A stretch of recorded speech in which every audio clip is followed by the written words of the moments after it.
L'édition 2024 des Jeux paralympiques s'achève. La Chine arrive en tête de classement avec 220 médailles.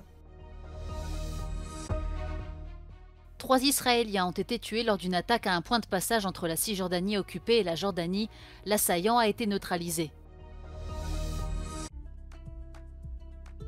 La dernière journée des Jeux paralympiques de Paris 2024 a été marquée par un étonnant record de marathon réservé aux déficients visuels, battu par la coureuse marocaine Fatima Edzara El Idrissi, qui a terminé la course en 2 h 48 minutes et 36 secondes.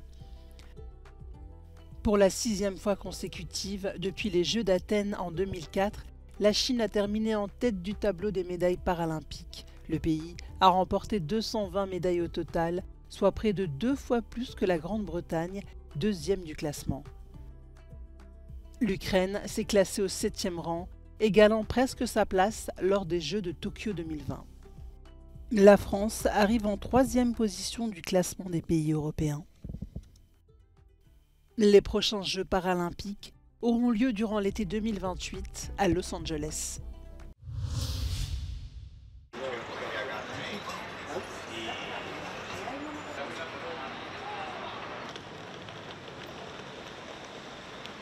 As the Paralympic Games come to an end, Paris is hoping to leave its mark on how a disability is viewed and taken into consideration. These Paralympics set a multiple amount of records. The first one is that the highest number of delegations participated compared to previous editions, 169 to be exact.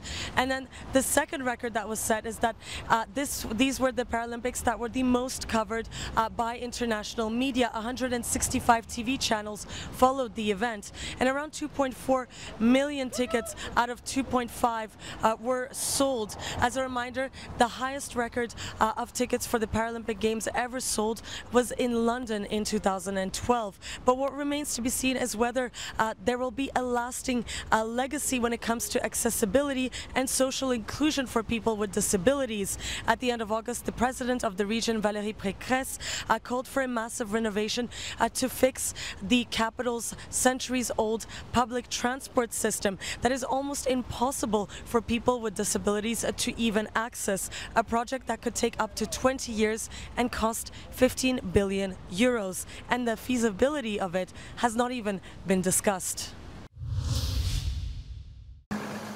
Les services d'urgence israéliens ont annoncé la mort ce dimanche de 3 personnes tuées lors d'une attaque à l'arme à feu à l'un des points de passage entre la vallée du Jourdain en Cisjordanie occupée et la Jordanie.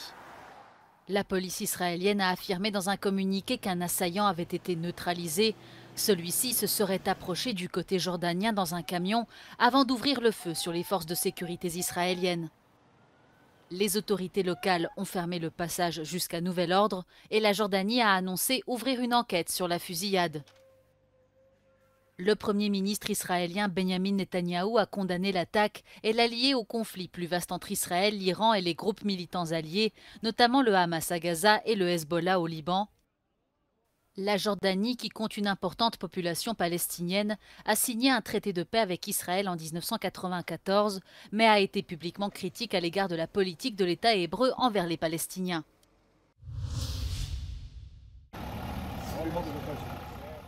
Au Kosovo, les autorités ont fermé 2 postes frontaliers avec la Serbie dans la nuit de vendredi à samedi, après que des manifestants ont bloqué la route côté serbe.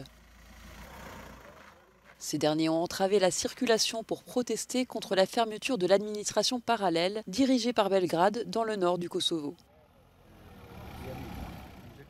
Certains d'entre eux ont également exigé que la force de maintien de la paix dirigée par l'OTAN dans le pays prenne le contrôle de sa région nordique. Le nord du Kosovo, où vit une grande majorité de Serbes, est depuis longtemps au cœur des tensions qui persistent entre Belgrade et Pristina depuis la fin des années 90. Tensions qui ont été exacerbées au début de l'année lorsque le Kosovo a fait de l'euro la seule monnaie légale du pays, interdisant ainsi l'utilisation du dinar serbe. Le Kosovo a déclaré son indépendance en 2008, une décision que la Serbie a toujours refusé de reconnaître.